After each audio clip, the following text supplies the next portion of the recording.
வணக்கம். இன்னைக்கு நாம பேச போற டாபிக் சத்தியம் சொல்லணும்னா கொஞ்ச நாளா என் மனச ரொம்பவே உறுத்திட்டு இருந்த ஒரு விஷயம். இது வெறும் ஒரு கருத்தா இல்லாம எனக்குள்ள சில கேள்விகளை எழுப்பி அதுக்கான பதில தேட ஆரம்பிச்சப்போ கிடைச்ச சில உண்மைகளை பத்தி தான் நாம இன்னைக்கு விரிவாக பார்க்க போறோம். வாங்க ஆரம்பிக்கலாம். கொஞ்ச நாள் முன்னாடி எங்க ஆபீஸ்ல ஒரு நண்பருக்கு குழந்தை பிறந்திருந்துச்சு. நான் அவரை வாழ்த்த போனப்போ பக்கத்துல இருந்த இன்னொருத்தவங்க சொன்ன வார்த்தைகள் இதுதான்: அடடா, வாழ்த்துக்கள், உங்களுக்கு ரொம்ப அழகான வெள்ளையான குழந்தை பிறந்திருக்கு அப்படின்னு சொன்னாங்க. அந்த வெள்ளைன்ற வார்த்தை அப்படியே மனசுல போய் குத்துச்சு. ஏன் ஒரு குழந்தையோட அழக அதோட நிறத்தை வச்சு முடிவு பண்ணணும்? அந்த கேள்விதான் எனக்குள்ள எல்லாத்தையும் ஆரம்பிச்சு வச்சது. அந்த சம்பவம் மட்டும் இல்ல, இதுக்கு முன்னாடியும் ஒரு விஷயம் என் மனச ரொம்ப பாதிச்சிருக்கு. ரொம்ப வருஷத்துக்கு முன்னாடி ஒரு வீடியோ பார்த்தேன். ஒரு ஸ்கூல் ஃபங்க்ஷன்ல கருப்பா இருக்கிற ஒரு சின்ன பையனை ஒரு வாஷிங் மிஷின்குள்ள தள்ளி விடுறாங்க.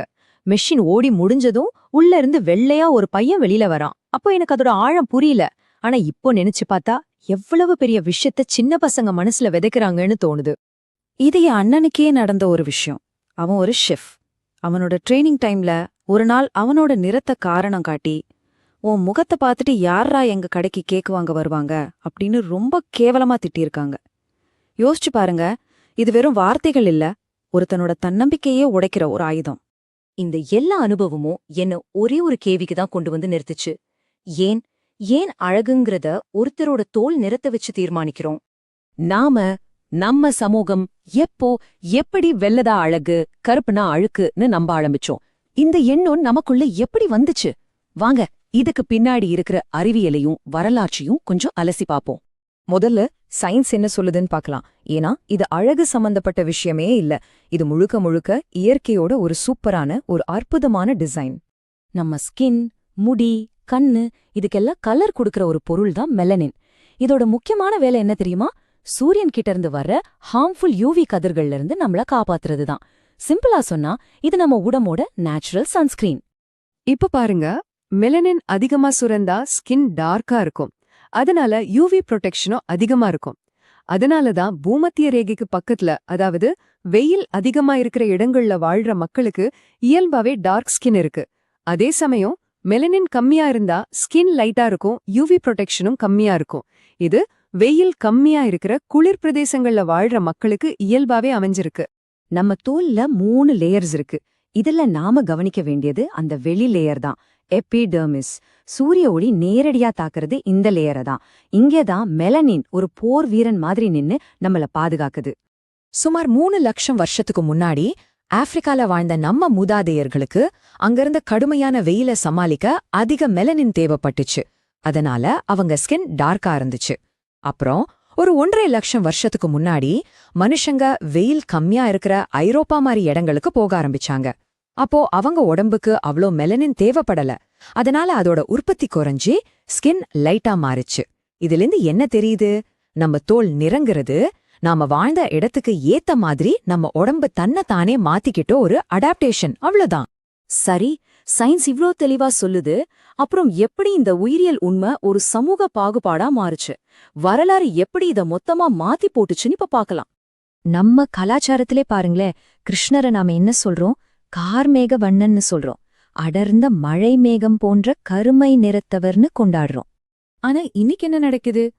அதே கிருஷ்ணரை டிவிலயோ போட்டோலயோ பாருங்க, ஒன்னு ரொம்ப வெள்ளையா காட்டுறாங்க, இல்லனா நீல நிறத்துல காட்டுறாங்க. நம்மளே கொண்டாடின ஒரு நிறத்தை நாமளே ஏன் இப்போ தள்ளி வைக்கிறோம்?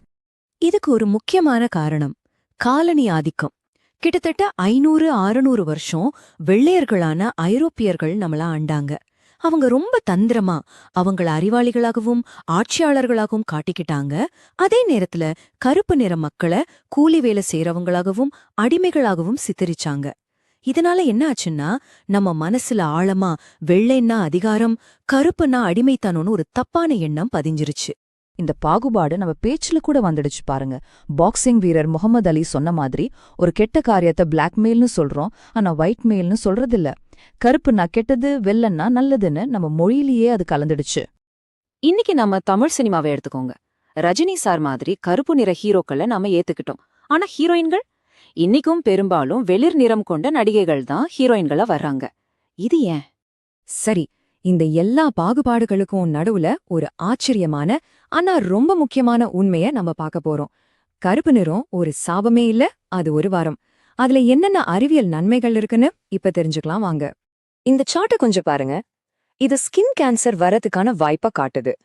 1,00,000 வெள்ளை நிற மக்கள்ல கிட்டத்தட்ட 28 பேருக்கு ஸ்கின் கேன்சர் வருது. ஆனா அதே 1,00,000 கருப்பு நிற மக்கள்ல வெறும் ஒருத்தருக்கு தான் வருது. பாத்தீங்களா வித்தியாசத்தை? சோ ரொம்ப சிம்பிள்.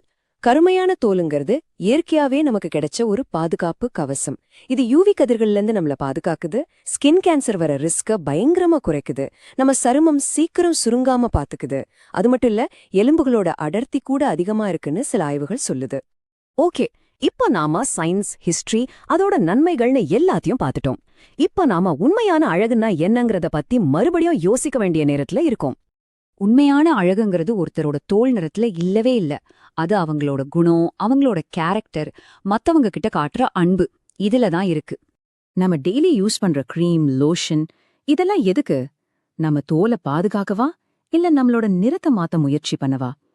இந்த கேள்வியை நமக்கு நாமே கேட்டுக்கணும். ஸ்கின்னை பாதுகாக்கிறது ரொம்ப முக்கியம். ஆனா நிறத்தை மாத்தணும்னு நினைக்கிறது அது ஒரு இன்ஃபீரியாரிட்டி காம்ப்ளெக்ஸ். நாம ஒன்னு புரிஞ்சுக்கணும், எந்த கிரீமும் நம்ம உடம்புல மெலனின் சுரக்கிறத நிரந்தரமா மாத்திட முடியாது. உண்மையான மாற்றம் எங்க வரணும்னா நம்ம மனசுல தான். நம்ம எண்ணம் மாறினா போதும். கடைசியா ஒன்னே ஒண்ணுதான். கருப்பு வெறும் அழகு இல்ல, கருப்பு ஒரு வரம். இயற்கை நமக்கு கொடுத்த ஒரு சக்தி. அதை நாம பெருமையா கொண்டாடணும். அவ்வளவுதான். இந்த முழுமையான விளக்கம் உங்களுக்கு பிடிச்சிருக்கும்னு நம்புறேன். உங்களுக்கு இது பயனுள்ளதா இருந்துச்சுன்னா மறக்காம ஒரு லைக் பண்ணுங்க, உங்க நண்பர்களோட ஷேர் பண்ணுங்க. அப்போதான் இந்த மாதிரி தகவல்கள் இன்னும் நிறைய பேருக்கு போய் சேரும். அப்படியே சப்ஸ்கிரைப் பட்டனையும் தட்டிடுங்க. அப்போதான் அடுத்தடுத்த பதிவுகளை நீங்க மிஸ் பண்ண மாட்டீங்க. ஞாபகம் வச்சுக்கோங்க, ஒவ்வொரு வாரமும் நாம ஒரு புது சுவாரஸ்யமான தலைப்போட உங்களை சந்திக்க வரோம். சரி, அடுத்த முறை சந்திக்கிற வரைக்கும் எப்பவும் போல தேடலோடு இருங்க. நன்றி.